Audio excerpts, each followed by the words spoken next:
Jane fell into an abusive relationship with her husband after he lost his job. Upon realizing her and her stepdaughter's lives could be in jeopardy, she mustered up the courage to make a pizza call that would change their lives forever. Denise worked as a 911 call center respondent. Her father was a police officer and she'd always hoped she could follow in his footsteps, serving and protecting the community. While she initially wanted a job in the force, she could never go through the academy's physical training because of her disability. Denise had had her legs amputated a few years back after a car accident. After that, she was certain her dream would never come to fruition. However, after her father convinced her to give the 911 call response team a shot, she finally found her place in the force. Denise's job was demanding and was definitely not for the faint-hearted. The issues she dealt with on a daily basis were rather traumatic. Nevertheless, Denise felt she was born to do this and loved every second of her job. One day, Denise received an odd call at work. In her line of business, she was used to receiving prank calls every other day, and initially this particular circumstance seemed like exactly that. This wasn't the first time someone called to order a pizza, but there was something different. "Hi, my name is Jane. Could I please get 2 pizzas as soon as possible? Please, I'm desperate," Jane said in a frightened whisper. "Sorry, ma'am, I believe you have the wrong number. Goodbye," Denise replied, about to cut. "No, please don't cut the call," Jane said desperately. "Ma'am, if this is a prank, I promise you," Denise started before Jane interrupted. "Are you in danger?" "No, I didn't make a mistake. This is the pizzeria and I desperately need 2 pizzas from you," Jane said. Denise heard the panic in her voice and her sniffles as if she'd been crying. She began to give the situation a second thought. "All right, ma'am, I'm sensing that you may not actually be calling to order pizza. I'm going to ask you a couple of questions, just answer yes or no, understood?" Denise said calmly. "Yes," Jane responded. "Are you in danger?" Denise asked. "Yes," Jane replied. "Don't worry, I'm tracking your IP now. Is there anyone else in the room?" Denise asked, typing furiously on the computer, trying to track the IP address. "Yes, please make it quick. My daughter and I are starving," Jane said. "Okay, so you and your daughter are in danger. Is this a domestic case?" Denise asked, opening her notepad and jotting notes.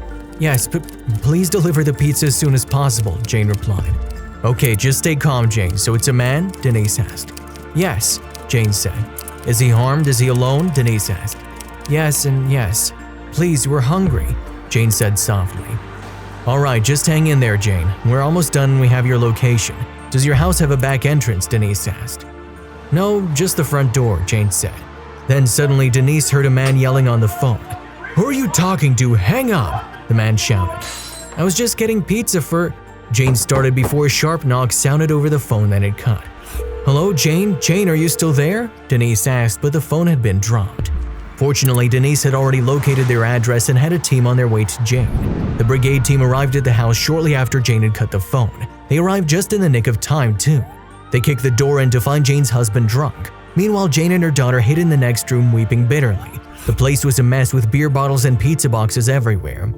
The brigade arrested Jane's husband on the spot and ushered Jane and her daughter to the police station. Jane always knew the requirement of her job and tried not to get too attached, but something about this case made her want to inquire further. All she wanted to know was that Jane and her little girl were okay. As fate would have it, Jane requested to speak with Denise, hoping she could thank her personally. One of Denise's detective friends handling Jane's case reached out to Denise and she scheduled a meeting with Jane. Jane and Denise met for lunch. Jane even came with her daughter Matilda. Jane and Matilda were both very grateful for Denise's help. Denise was just grateful that they were both safe. Jane explained that things weren't always like that with her husband. They had married several years back. Matilda was Jane's husband's daughter and she became her own after they married. Denise learned that before he became a tyrant in their home, he was pretty normal. However, after losing his job, he started to drink heavily and his behavior changed. He started not treating Jane and Matilda right. By the time things got terrible, Jane truly saw Matilda as her own child and couldn't just leave the relationship. A week ago, he saw Jane talking to a man at the grocery store and completely lost it. He locked Jane and Matilda at home and didn't let them out.